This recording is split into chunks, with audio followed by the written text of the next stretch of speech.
অমানুষ, তুমি পরকালমুখী হও, তুমি নামাজি হও, তুমি ফরহেজগার হও, মুত্তাকি হও, আল্লাহকে ভয় করো, রাসূলের ইত্তিবা করো, রাসূলের আদর্শ মোতাবেক তোমার জীবন পরিচালনা করো, তাহলেই তোমার জীবন সুন্দর হবে। ইসলাম ধর্মের নিয়ম ছাড়া আপনি বিধর্মীর নিয়ম পালন করলে কখনো আপনার জীবন সুন্দর হবে না। লিখে রাখেন, আপনি কথাটা লিখে রাখেন। কেবলমাত্র ইসলামের মধ্যে সৌন্দর্য রয়েছে, ইসলামের মধ্যে শান্তি রয়েছে।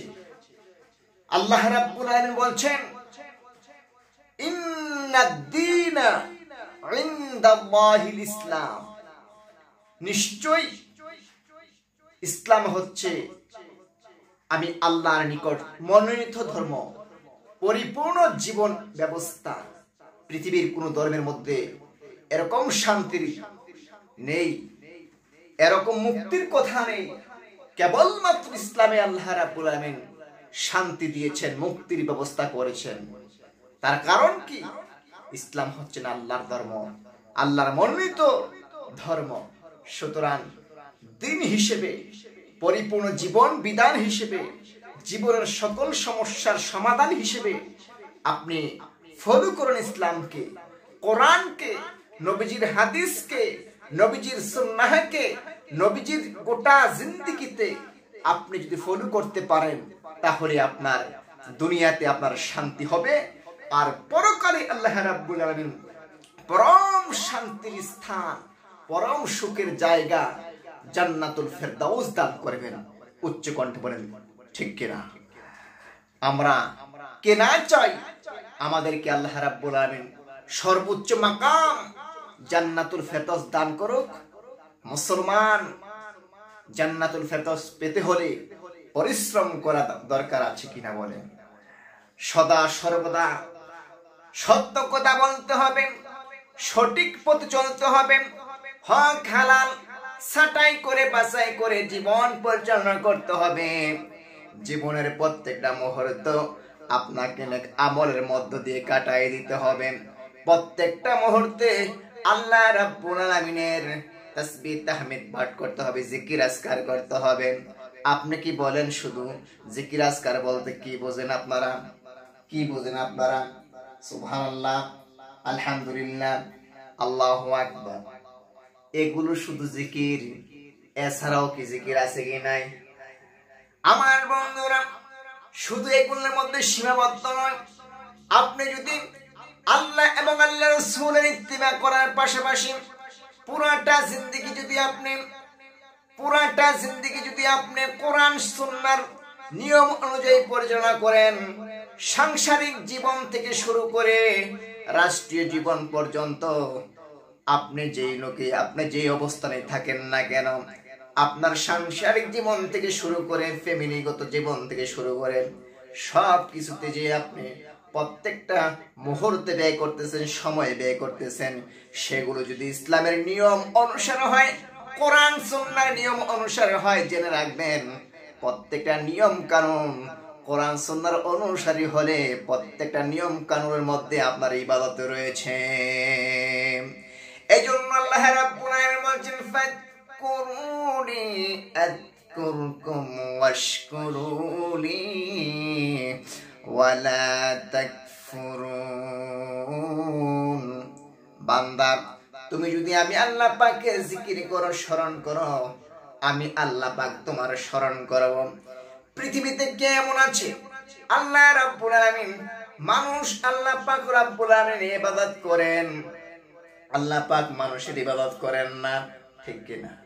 মানুষ রোজা রাখেন, আল্লাহ পাক কি রোজা রাখেন? মানুষ হজ করেন, আল্লাহ পাক কি হজ করেন? মানুষ যাকাত দেয়, আল্লাহ কি যাকাত দেয়? কিন্তু জিকিরের ব্যাপারে, আল্লাহ পাকের শরণার্থীর ব্যাপারে আল্লাহ পাক বলছেন, বান্দা তুমি যদি আমি আল্লাহ পাকের জিকির করো, আমি আল্লাহ পাক রব্বুল আলামিন তোমার জিকির করব। বান্দা তুমি করো আমার জিকির, আমি আল্লাহ করব তোমার জিকির। চিৎকার করে বলেন সুবহানাল্লাহ। এইজন্য আমার ভাইয়েরা, আমার বন্ধুরা, প্রতিটা সময় আমাদের মূল্যবান। এই মূল্যবান সময় আমাদেরকে কখনো হেলা করে চলবে না। প্রত্যেকটা সময় আমাদেরকে দাম দিতে হবে, মূল্যায়ন করতে হবে। আল্লাহ রাব্বুল আমিন বলছেন, বান্দা হে, তোমাকে যে আমি আল্লাহ পাক রাব্বুল আমিন দুনিয়াতে পাঠালাম, সময় দিয়ে দিলাম। তোমাকে কারো জন্য সময় দিয়েছেন আল্লাহ পাক। এই জন্য কেহ দুনিয়াতে বেঁচে থাকে মনে করেন 70 বছর, কেহ আবার 40 বছর, কেহ আবার 50 বছর, কেহ আবার 70, 80, 90, 100 বছর পর্যন্ত মানুষ হায়াত পায়। আগের যুগের মানুষেরা দীর্ঘ হায়াত পেত 100, 150, 200, 250 বছর পর্যন্ত আগের যুগের মানুষেরা হায়াত পেত। কিন্তু আমরা তো এত হায়াত পাই না। তার কারণ আল্লাহ বলছেন, বন্ধু গো, আপনি কোনো টেনশন করবেন না, আপনার উম্মতের হায়াত কম, কিন্তু আমি আল্লাহ রাব্বুল আলামিন আপনার উম্মতকে এমন কিছু সুযোগ করে দিয়েছি, এমন কিছু অফার দিয়েছি। সেই অফারগুলো যদি এরা গ্রহণ করেন, এই সুযোগগুলো যদি এরা কাজে লাগাতে পারেন, আপনার উম্মতেরা এই সুযোগগুলো যদি, প্রত্যেকটা সুযোগ যদি কাজে লাগাইতে পারে, আমি আল্লাহ রাব্বুল আমিন প্রত্যেকটা সুযোগের ওসিলায় তাদের আমলনামার মধ্যে হাজার হাজার বছরের সব তাদের আমলনামায় দান করে দিব। যেমন যেমন যেমন শবে কদরের রাত্রে 1000 বছর ইবাদত করলে যে সওয়াব, তার চাইতে বেশি সওয়াব আল্লাহ রাব্বুল আমিন ওই লোকটার আমলনামায় দান করবেন যে রাত্রিতে আল্লাহ রাব্বুল আমিন বলছেন, ইন্না আনজালনাহু ফি লাইলাতুল কদর। আমি আপনাকে, ইন্না আনজালনা, নিশ্চয়ই আমি নাজিল করেছি কোরআনকে লাইলাতুল কদর রজনীতে। বন্ধু, এই কদর হচ্ছে লাইলাতুল কদরি খায়রুম মিন আলফি শাহর।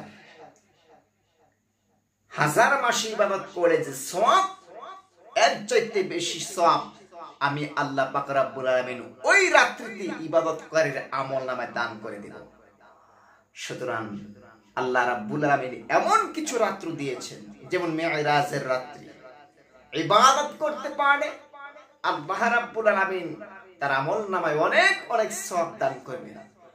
মেরাজের রাত্রিতে, যে মেরাজ রাত্রিতে আল্লাহ রাব্বুল আলামিন তার বন্ধু মুহাম্মদ রাসূলুল্লাহ সাল্লাল্লাহু আলাইহি ওয়াসাল্লামকে এই পৃথিবীর জমিন থেকে আল্লাহ রাব্বুল আলামিন, কাবার হাতিম থেকে আল্লাহ রাব্বুল আলামিন, তারপরে বাইতুল মুকাদ্দাস মারফত মিডিয়া হয়ে সিদরাতুল মুনতাহা আসমান থেকে শুরু করে প্রথম আসমান, দ্বিতীয় আসমান, তৃতীয় আসমান, এরকম ভাবে 7টা আসমান পাড়ি দিয়ে সিদরাতুল মুনতাহাতে নিয়ে তার উপরে আল্লাহ পাকের আরশ, লা মাকাম লা জামান, আল্লাহ পাকের আরশ নিয়ে আল্লাহ রাব্বুল আলামিন তার বন্ধুর সঙ্গে কথা বলেছেন, প্রেমের আলাপ করেছেন।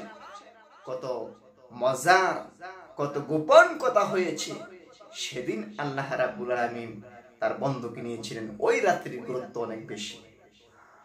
আরেকটি রাত্রি হচ্ছে দয়াল নবীজি মুহাম্মদ সাল্লাল্লাহু আলাইহি ওয়াসাল্লাম যখন দুনিয়া আগমন করেছিলেন, নবীজির আগমনের রাত্রি ছিল অত্যন্ত গুরুত্বপূর্ণ রাত্রি।